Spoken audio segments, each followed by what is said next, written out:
Choosing a 55 and over community might seem like a dream, but it can quickly turn into a financial and social nightmare if you're not careful. Now, these communities have a lot of advantage to them. They offer a sense of belonging and convenience, but they do come with hidden risks that many people overlook, so we want to make sure you're aware of those. Really, making an uninformed decision can cost you not only money, but maybe even your happiness and your well-being in your golden years. Well, thanks for being here. And if you're new here, I'm Mark, and this is my wife, Jody. We don't focus on the financial aspects of retirement, but rather your lifestyle, health, relationships, and much more. So please hit the subscribe button and the notification button. That way you get notified when our new videos come out. My parents lived in a 55 plus community. They actually talked about going in there much earlier, but my mom was a smoker and they didn't allow smokers, so that never happened, unfortunately. I think it would have been good for them, but they ended up going in there anyway. Unfortunately, my mom got dementia and she went into the memory unit there. She stopped smoking that day. She doesn't remember smoking. That was an interesting process. And then my dad got an apartment in the same building where he could go visit her Which, from a convenience sake, that was really good for both of them. So as she was kind of convalescing with her dementia, your dad was able to stop in and see her, bring up old memories, check in on her. You know, it had some good and some bad to it. It did, but I guess the point here today is we're not saying it's not an option for you. But what we want to talk about is the risks that are there. And, you know, my parents, there were some parts of it they didn't like, and I'll reference that as we go through these risks. But it's not for everybody. Right. So we want you to go into this decision eyes wide open. Absolutely. So what's the first? Absolutely. And it is a personal choice. So we kind of leave it with gather all the information you can to make your choice. Yeah. You know, but one of the first big risks, and we did see this with your parents, was, you know, some upfront costs that can be substantial. You know, you buy in a community, a 55 plus community, and you may buy a house and the values may not always appreciate, and you might find yourself locked in, you know, and not able to sell if you wanted to get out. You can either buy a house or a condo. Right. Sometimes you can just rent, but a lot of times you actually have to sell your home and buy into this place, and then when you pass, your kids can sell it and take the proceeds. But the other thing are the maintenance fees. You know, there's a lot of hidden fees that can go up without any control on your part. So common space fees, repair fees, you know, down in Florida, the hurricanes that come through, you need a new roof, that they might not have a big enough fund to pay for things like that. Well, and you might not even need the new roof. The roof might be needed somewhere else in the community, but it's kind of a community fund. So it's the monthly fees, the maintenance, the association fees. You got to be really aware of that. And if you do buy in these communities, sometimes there's some strict resale conditions. That's true. Right? So, you know, it's something to consider, the financial risk. So check that box as you're going through this thing. Right. The other thing is the social side of living in a 55 plus community. Now, I would say one of the benefits is you're with a lot of people in the same stage of life, sharing the common desire to be retired and live a happy life.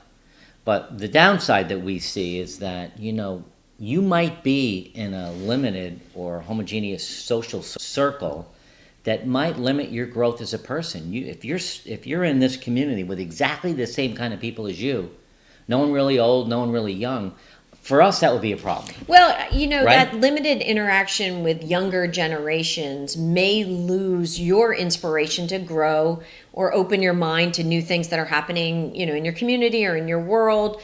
You know, so I do think the multi-generational living has a lot of benefits. Right. I know you pointed out benefits in this homogeneous living, but you know, some people get into these 55 communities and they start to feel isolated. We had a friend that moved in. She didn't really play golf. She wasn't a tennis player. The pool was always crowded. She could never get a reservation at the club. She didn't like any of the social activities that were there, so she didn't go. She didn't investigate that really enough. She left and came back and moved back into her house that she had rented. Because she tried it for a year to see if she'd like it, and she didn't. Right. So she felt that social calendars were a bit overwhelming. Yeah. And then they didn't fit her desires. Yeah, so, the timing. So that's something it's to very really take a structured, look so, at. Yeah. For sure. Well, the other thing is the health, right? Yeah, not all of the communities offer comprehensive medical facilities, and that's important. Some of them aren't even located near, large hospitals Or doctors, yeah. And so as you get older, 55 and older, and, you're 66 and older, I mean. Are you throwing me one of these? No, but you start to think about where is the facility I would go to if something were to happen to my health. Yeah, we always talk about at some point trying to be somewhere near our children. It's just too hard. We have 6 Well, of them. and they're all over the place. Right. But it's really important for us to have multi-generational people around us. It's important for us to be near doctors that can help us as we age. Yeah, So, even specialists, in certain areas. So you want to make sure that you investigate that so that you don't become complacent with your regular health checkups because it's just not anywhere near your it's community. inconvenient, so you don't Right. go. I Right. mean, that's the worst thing that can happen. Yeah. Because as you age, you get to see your doctors more, and there's things that you need to deal with. So, the other thing about the 55 plus community is the whole concept of community/relationships. There could be restrictions on how often your family can come and visit. Really?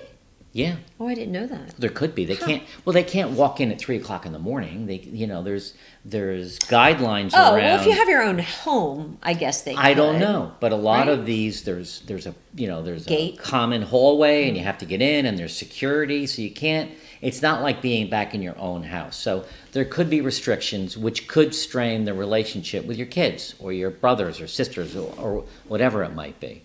Yeah, I guess I didn't think too much about limiting. I know my mom had a friend that moved to a 55 plus community that had golf and tennis, and there wasn't pickleball at the time, but different activities. And there were only certain number of days in the month they could have their grandchildren. Oh, In there other you go. words, you couldn't have a bunch of, you couldn't have our 6 kids when they were little running around every weekend. No. No. You also couldn't have those family members living with you for an extended amount of time, which I thought was interesting. So now that you say that, Yeah. Well, the other thing is because you're in close proximity to your neighbors, and we have really good friends that live in a 55 plus community in Vero Beach, Florida, 96 and 91, and it's a beautiful facility. Yeah. But they can hear everything through the walls. Right. They constantly have people making noise next door in the hall that bothers them a little. They're not used to that, so Yeah. you have to be okay with that. Right. Doesn't mean you shouldn't go in there. Right. But you have to be okay with that. So this idea of relationships, I suppose the plus side is you're close to a lot of people, Yeah. and perhaps you get to meet people easier. But Well, it's just it can- something to investigate again, right? yeah, Each one it of can these be challenging things. for sure, and you lose a lot of privacy. Yeah. So Yeah. The 5th big bucket is the community in general, right? You have limited autonomy typically on your property decisions. I want a bright blue door, and That's true. bright blue doors are not allowed, right? Or Yeah. I know my mom's friend wanted to plant, flowers out front, but everything had to be uniform, and she wasn't allowed to do that in the townhome living. So the community again is like either gated or it's located Right. somewhere with hundreds of homes and hundreds of people, and it could be that's located far from a larger city. Could be. Where you might have the theater or the arts center or things like that, right? Right. That could be a problem. It could be a problem. You might not have all the desired amenities. So that's something to really research. In the community, is there potential for groupthink, lack of diverse opinions? What are the amenities? How far are you from cultural experiences? And what are you allowed to do that makes your property look distinctive? You probably want to interview some people that live there now to find out what That's a they good think idea. about it. You probably can go online and find group chats and, Right. and all of that. But yeah, you just want to be, again, aware of that.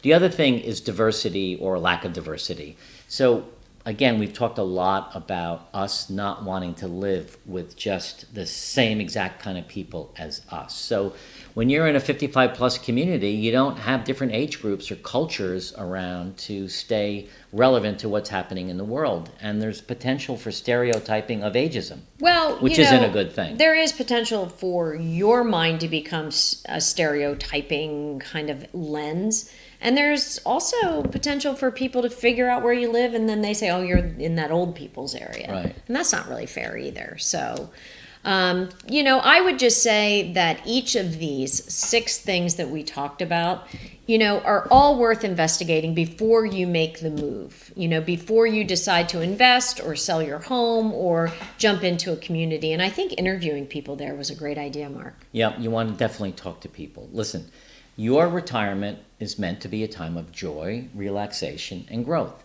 So you want to make sure where you live aligns with that vision that you put together for yourself by being informed and proactive.